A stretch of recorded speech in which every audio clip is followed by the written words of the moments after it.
Welcome back to the new subject and new topic in the economics. आज से इस new topic आज से हम स्टार्ट करने वाले हैं आपका इकोनॉमिक्स में, जो ये इकोनॉमिक्स का फर्स्ट वीडियो है जिसमें हम लोग पढ़ेंगे। एक छोटा सा टॉपिक है और ये आपका इकोनॉमिक्स में 11th में 12th में बीबीए बीबीएम एंड एमबीए में काम देता है। टॉपिक का नाम है आपका कॉस्ट। व्हाट इज कॉस्ट, क्या इसका मीनिंग क्या है, टाइप्स ऑफ कॉस्ट, कितने तरह का कॉस्ट होता है। तो कॉस्ट में आप देख रहे होंगे स्क्रीन पे कि आपका ये फर्स्ट वीडियो है। नेक्स्ट वीडियो आपका फिर पार्ट वाइज अपडेट होगा। ये फर्स्ट पार्ट होगा कॉस्ट का इन द इकोनॉमिक्स में। तो it is refers to total expenditure incurred by firm for producing a commodity। That means क्या हुआ, एक फर्म के द्वारा किसी प्रोडक्ट को बनाने में, प्रोड्यूस करने में जो टोटल कॉस्ट आता है, जो टोटल एक्सपेंडिचर होता है, that is the part of cost, that is the cost. Cost क्या हुआ, किसी एक फर्म के द्वारा टोटल किसी प्रोडक्ट को बनाने में जो टोटल एक्सपेंडिचर होता है, दैट इज द कॉस्ट। दूसरा डेफिनेशन आपका है, it is the some total of explicit cost and implicit cost. What is the explicit cost? Explicit cost and implicit cost किसको बोलते हैं, एक्सप्लिसिट, और किसको बोलते हैं इम्प्लिसिट कॉस्ट। एक एग्जांपल के थ्रू आप समझेंगे कि एक्सप्लिसिट क्या होता है एंड इम्प्लिसिट क्या होता है। सपोज करो एक डॉक्टर्स है, डॉक्टर्स का एक क्लिनिक होता है, वो अपना अभी जो क्लिनिक चला रहा है वो कहाँ पे चला रहा है, किसी रेंट के प्रॉपर्टी, मतलब किसी के यहाँ रेंट पे वो रूम ले करके उसमें वो अपना सर्विस देने का काम कर रहा है, उसके बदले उस रेंट को दे रहा है, रूम ओनर को रेंट दे रहा है सर्विस के बदले, और डॉक्टर अपना सर्विस दे रहे हैं वहाँ पे। डॉक्टर्स क्या करता है, उसके बदले में वहाँ पे जो रेंट दिया, that is the part of explicit cost.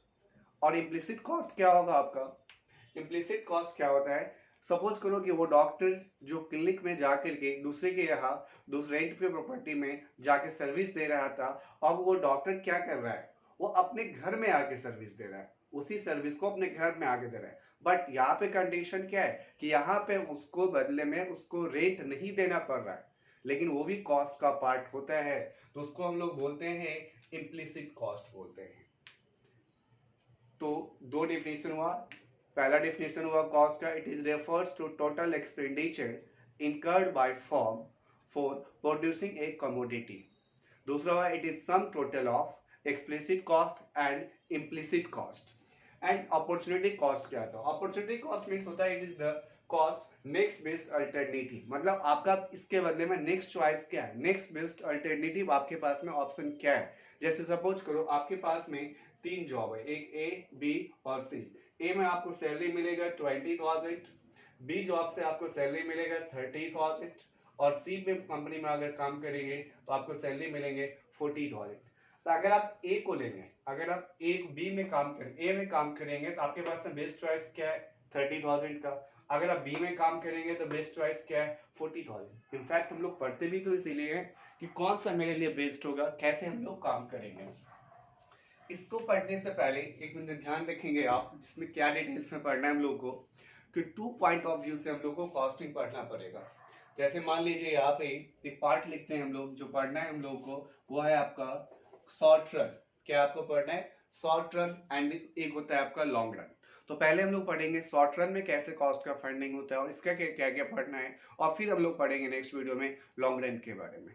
तो शॉर्ट रन में जो आपका पार्ट होता है, सबसे पहले इसमें आता है आपका शॉर्ट रन में सबसे पहले फर्स्ट है आपका फिक्स्ड कॉस्ट, और सेकंड जो आपका होता है वो होता है variable cost,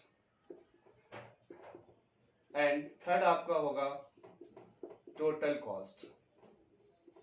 fixed cost, variable cost, and आपका क्या होगा, टोटल कॉस्ट। फिक्स्ड कॉस्ट क्या होगा, वेरिएबल कॉस्ट क्या होता है, टोटल कॉस्ट क्या होता है। Fixed cost are those cost which do not vary with the level of output। जो आउटपुट यूनिट में चेंज होने से इसमें कोई भी वैरी नहीं होता है, which do not affect, that is the part of fixed cost। क्या बोले हम, it is refers to total cost, या it is refers to cost which means that to acquired by the firm। तो fix cost क्या हुआ, तो fix cost में क्या होता है, जैसे मान लो फिक्स कॉस्ट वेरिएबल कॉस्ट में एक आपने क्या किया है, एक रेंटेड है, आपने एक मार्कर बनाने के लिए कोई मशीन बना आपने रखा हुआ है, और मशीन को आपने एक रेंट पे एक रूम लेकर के आप रह रहे हो। उसी रूम में अपनी क्या साइड से एक में आप मशीन रखे हुए रूम में एक मशीन है आपका जिससे आपका मार्कर बन रहा है।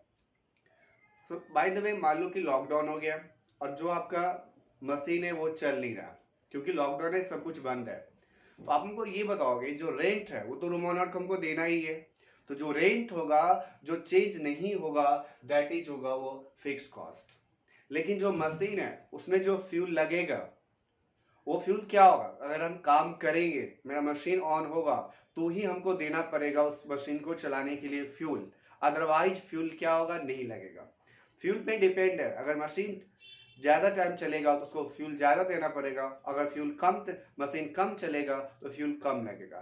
तो जो फ्यूल का होगा वो फ्यूल चला जाएगा आपका वेरिएबल कॉस्ट में। लेकिन मार्केट का जो कॉस्ट फाइंड करेंगे, टोटल कॉस्ट फाइंड करेंगे, तो टोटल कॉस्ट में क्या आ जाएगा आपका, fix cost plus variable cost, तो आपका निकलेगा टोटल कॉस्ट। फिक्स कॉस्ट का क्या डेफिनेशन हुआ, फिक्स कॉस्ट का डेफिनेशन होगा it is refers to those cost which do not vary with the level of output, जो आउटपुट को वैरी करने से कोई भी इफेक्ट नहीं कर रहा है। वेरिएबल कॉस्ट का क्या डेफिनेशन होगा, तो variable cost are those cost which may vary with the level of output। उसमें नोट था, इसमें नोट को आप हटा देंगे डेफिनेशन में, तो ये आपको हो जाएगा वैरी।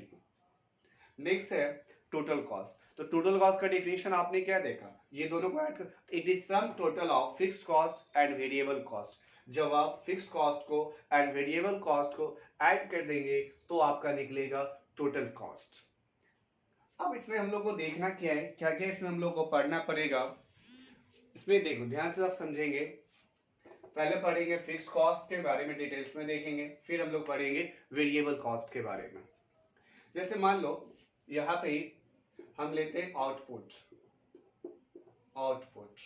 और यहाँ पे हम लिखते हैं फिक्स्ड कॉस्ट।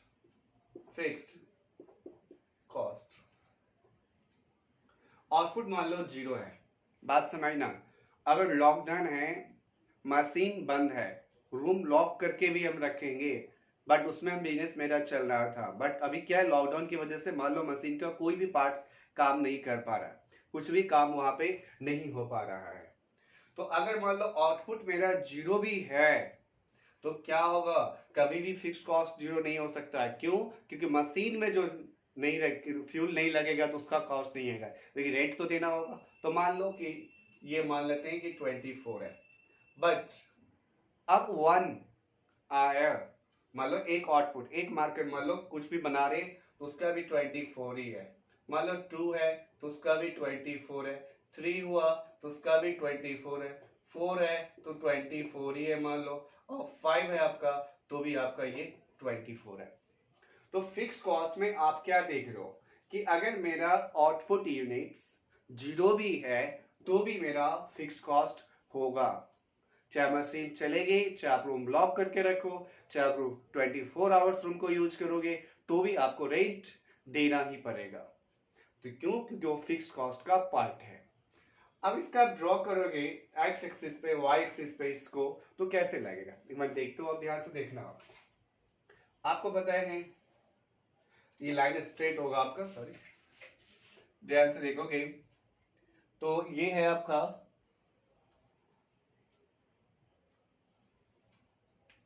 इस पे हम y को रखते हैं, यहाँ पे हम x कर दिए, नीचे वाले पार्ट्स को यहाँ पे आउटपुट को इंडिकेट कर दिए, और ये वाला जो पार्ट्स है उस पे हम कॉस्ट को इंडिकेट कर दे रहे हैं।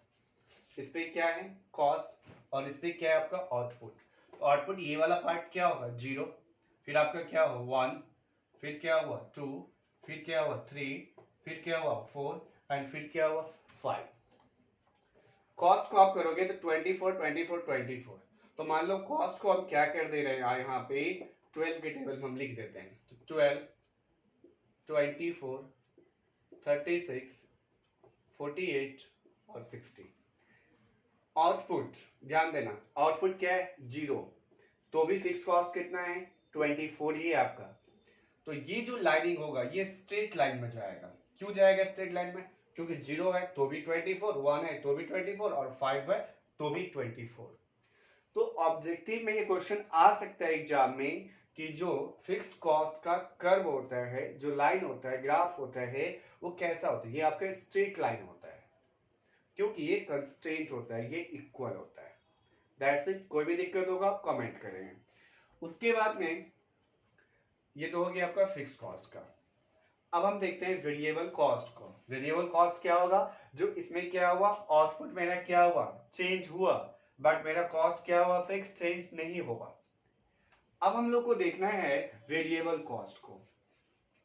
वेरिएबल कॉस्ट में हम क्या करते हैं, यहाँ पे चेंज कर देते हैं नाम इसका, इसके ऊपर में लिख दिए बी वाला पार्ट है आपका, ये है आपका वेरिएबल कॉस्ट। फर्स्ट क्या था आपका, फिक्स्ड कॉस्ट, यहाँ पे हम बी कर दे रहे हैं। अब देखो हम क्या कर रहे हैं, आउटपुट के बाद में राइट साइड में लिख दिए वेरिएबल कॉस्ट, जीरो है। बात समझने की कोशिश करना, हम आपको क्या बोल रहे हैं, मशीन को अगर आप लॉक करके रखोगे, दैट मीन्स रूम को आप लॉक करके रखोगे, तो रेंट तो हमको देना ही पड़ेगा, बट उस मशीन को चलाने के लिए जो फ्यूल चाहिए, that is the part of variable cost. तो जब मशीन नहीं चला, मार्केट का मैन्युफैक्चरिंग आउटपुट नहीं हुआ, तो क्या वेरिएबल कॉस्ट होगा? नहीं। जब मशीन चलेगा नहीं तो वेरिएबल कॉस्ट कहां से होगा? दैट मीन्स जब जीरो होगा तो ये भी आपका कॉस्टिंग जो होगा ये क्या हो जाएगा, जीरो होगा। क्यों? क्योंकि वेरिएबल कॉस्ट जीरो पे जीरो होगा। 1, तो मान लो ये 12 हुआ, एक मार्केट बनाने से दूसरे मार्केट बनाए, तो मान लो ये 20 हो गया, ये मान लो 30 हो गया, ये इंक्रीज करके मान लो 48 हो गया, और ये इंक्रीज करके मान लेते हैं 70 हो गया। अब इसमें क्या देखना है, इसका जब बनाओगे वेरिएबल कॉस्ट का, जब आप बनाओगे ड्रॉ करोगे इसमें, तो फिर वही लाइनिंग होगा,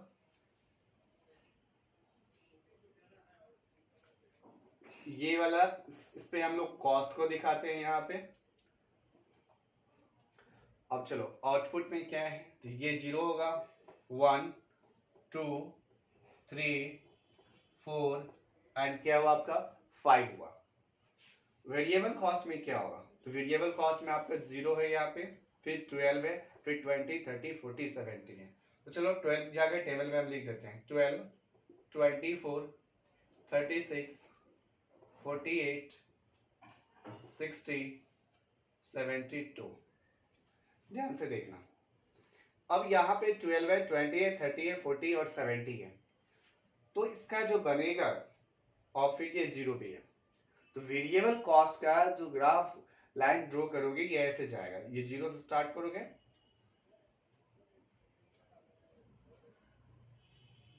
ऐसे जाएगा। इसमें 3 स्टेज होगा, इसको हम लोग बोलेंगे डिमेंशन। ये क्या होगा आपका, तो ये होगा कंस्ट्रेंट वाला पार्ट होगा आपका, ये आप प्रोडक्शन वाले चैप्टर में पढ़ रहोगे, अगर नहीं पढ़ रहोगे तो फिर हम वीडियो नेक्स्ट में बनाएंगे, उसमें अपलोड करेंगे, प्रोडक्शन में देख लेना। तो ये आपका कंस्टेंट होगा, और फिर ये आपका बढ़ते इंक्रीजिंग ऑर्डर में ये बढ़ेगा। इसके पीछे क्या लॉजिक है, लॉ ऑफ वेरिएबल प्रोपोर्शन है। तो ये जो ग्राफ, ये जो लाइनिंग है आपका एस शेप जिसको बोलते हैं, ये एस शेप आपका होता है, पूछता है। तो आपका क्या था, फिक्स्ड कॉस्ट का क्या था, स्ट्रेट लाइन था, और यहाँ पे आपका क्या है, एस शेप होता है, याद रखिएगा। और फिर ये जो आपका वेरिएबल कॉस्ट है, ये आपका वीसी लेके या टीवीसी, टीवीसी मतलब टोटल वेरिएबल कॉस्ट, वीसी मतलब variable cost, that is the both are same होगा वो। अब हम लोग को क्या था, फर्स्ट क्या था फिक्स्ड कॉस्ट, सेकेंड क्या था आपका वेरिएबल कॉस्ट, अब हम लोग को पढ़ना क्या है, टोटल कॉस्ट। तो टोटल कॉस्ट के डिफिनेशन में क्या होगा कि it is the some total of fixed cost and variable cost. मतलब फिक्स्ड कॉस्ट को अगर आप वेरिएबल कॉस्ट को ऐड कर देंगे, जो आपका कॉस्ट होगा that is the part of total cost, वो आप क्या होगा, टोटल कॉस्ट होगा कॉस्ट का। जैसे देखो आउटपुट है, ये मेरे लिए क्या है, वेरिएबल कॉस्ट, यहाँ से चलो इसको चेंज कर लेते हैं हेडिंग को, क्योंकि आपका ये सी वाला पार्ट है, और इस वाले पार्ट को हम लोग का हेडिंग क्या है, ये हम लोग का है टोटल कॉस्ट। आउटपुट हुआ, टोटल कॉस्ट का क्या होगा formula, TC total cost equal to variable cost या total variable cost TVC plus FC या फिर टीएफसी। टीएफसी मतलब टोटल फिक्स कॉस्ट, और ये इसका मतलब क्या हो गया, टोटल वेरिएबल कॉस्ट। इस डिफरेंट लॉजिक पे आपको निकालना है। तो क्या निकलेगा, ध्यान दो, सिंपल है, कुछ नहीं है इसमें। आउटपुट 0 1 2 3 4 5 है। अब ध्यान दो, फिर यहाँ पे क्या लिखेंगे, FC, fixed cost. Fixed cost मतलब जो ए वाला पार्ट है उसको याद करो। तो जीरो पे क्या था, वो 24 था। यहाँ पे हम कितना करते हैं, 24 24 24, ये भी 24, और ये भी आपका कितना हो गया, 24 हो गया। याद नहीं करना, ये आप ध्यान से देखो, पहले हम बताएंगे कि फिक्स्ड कॉस्ट है वो कैसे है, फिक्स्ड कॉस्ट वो भी आप देख लो। इसका जब आप ड्रॉ करोगे तो ये ड्रॉ कैसे होगा उस पर ध्यान देना। इसको ड्रॉ करने के लिए आपको क्या करना होगा, जैसे देखो, एक लाइनिंग हम यहाँ पे लेते हैं, जैसे आप एफसी में लेते थे, वीसी में लेते थे, वैसे भी आप यहाँ पे भी वही काम करोगे।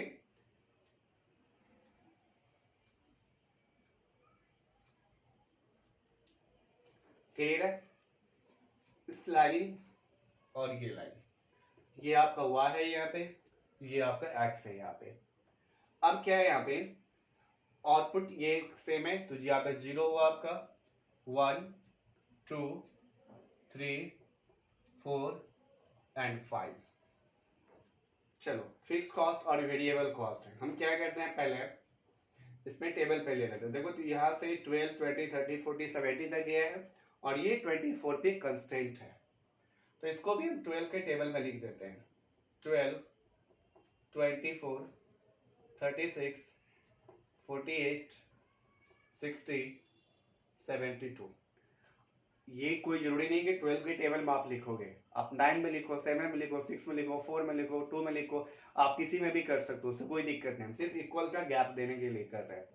याद रखना, मैक्सिमम कितना है, 70, तो इसलिए मैं यहाँ से कहाँ तक लेके गए, 70 तक। आप इसको 9 के टेबल में भी लिख सकते हो और 8 के टेबल में भी लिख सकते हो, 7 कुछ भी आप कर सकते हो, दैट्स इट, डजंट मैटर। ये अब करो, जो पहले मान लो इसमें क्या है, टोटल कॉस्ट है। टोटल कॉस्ट का क्या था definition, it is the some total of fixed cost plus variable cost. तो यहाँ पे फिक्स्ड कॉस्ट ये हुआ, वेरिएबल कॉस्ट ये हुआ, या ये पहले बोले ये बाद में, दैट डजंट मैटर, दोनों इक्वल होगा। तो चलो फिक्स्ड कॉस्ट का पहले बनाते हैं। फिक्स्ड कॉस्ट 24 24 24, तो ये तो इसका स्ट्रेट लाइन जाएगा, ये स्ट्रेट लाइन जाएगा क्योंकि 24 24 ये कांस्टेंट है। वेरिएबल कॉस्ट में आपने देखा था लास्ट में, जो इसका जो बनाए थे, वो यहाँ पे वही एस शेप वाला यहाँ पे रिपीट होगा, वही एस शेप वाला यहाँ पे भी आपका क्या होगा, रिपीट होगा। एक मिनट, ये ऐसे नहीं होगा, एस शेप होता है बट ऐसे नहीं होता है, एक मिनट रुक जाओ, ये आपका जाएगा ऐसे जाएगा। तो ये जो लाइनिंग अभी हम लोग लिए हैं, ये लाइनिंग किसके लिए है, ये लाइनिंग है फिक्स्ड कॉस्ट के लिए। ये लाइनिंग आपके लिए किसके लिए अभी हम लिए, ये लिए हम वेरिएबल कॉस्ट के लिए। तो हम लोग को टोटल कॉस्ट निकालना था, तो टोटल कॉस्ट क्या होगा, तो इसको ऐड करो, तो ये कितना हुआ 24, ये कितना हुआ 36, ये कितना हुआ 44, ये आपका कितना हो गया 54, ये कितना हो गया 72, ये आपका कितना हो गया 94। तो ये जो था, ये वीसी का हो गया वेरिएबल कॉस्ट का, ये एफसी का हो गया फिक्स्ड कॉस्ट का आपका हो गया, और ये जो आपका है टोटल कॉस्ट का, इसका हम लोग को बनाना पड़ेगा। इसको कैसे करेंगे, क्या इसके लिए क्या प्रोसेस है, देखो कुछ नहीं करना, एक चीज बताओ, टोटल कॉस्ट का क्या है, मिनिमम कितना है 24। कभी भी टोटल कॉस्ट फिक्स्ड कॉस्ट से कम नहीं हो सकता, इससे इक्वल हो सकता है बट इससे कम नहीं हो सकता, इससे ग्रेटर देन ये हो सकता है बट इससे लेस देन ये नहीं हो सकता। इसका जो बनेगा, तो जीरो से तो जा नहीं सकता क्योंकि इसमें जीरो था, क्या इसमें जीरो है टोटल कॉस्ट में, नहीं सर, इसमें तो 24 36 44 हो गए, तो ये जब भी बनेगा तो इससे ऊपर बनेगा, तो ये पॉइंट है वो, ये वही पॉइंट है ना। चलो इसको ड्रॉ कर दो, तो ये जो आपका हुआ, ये कौन सा हुआ, ये हुआ आपका टोटल कॉस्ट का। तो आज हम लोग ने क्या पढ़ा इस छोटे से वीडियो में, कि व्हाट इज कॉस्ट, कॉस्ट क्या होता है, तो कॉस्ट ऑफ क्या होता है, it is refers to total expenditure incurred by the firm for producing a commodity. Then दूसरा डिफरेंस है, it is sum total of explicit cost and implicit cost. What is opportunity cost, it is opportunity cost, it is the next best alternative, it is the cost next best alternative जो होता है वो आपका opportunity cost होता है। उसके बाद में शॉर्ट रन में 3 होता है, पहला होता है फिक्स्ड कॉस्ट, फिर आपका वेरिएबल कॉस्ट, फिर आपका टोटल कॉस्ट। नेक्स्ट वीडियो में हम लोग पढ़ेंगे एवरेज कॉस्ट। कोई भी प्रॉब्लम हो कमेंट करें, और कोई भी प्रॉब्लम हो आप कमेंट के साथ साथ लाइक भी करें, सब्सक्राइब भी करें। अगर आपको इंटरेस्टेड है, जो टॉपिक में आपको डाउट है आप कमेंट करें। Thank you.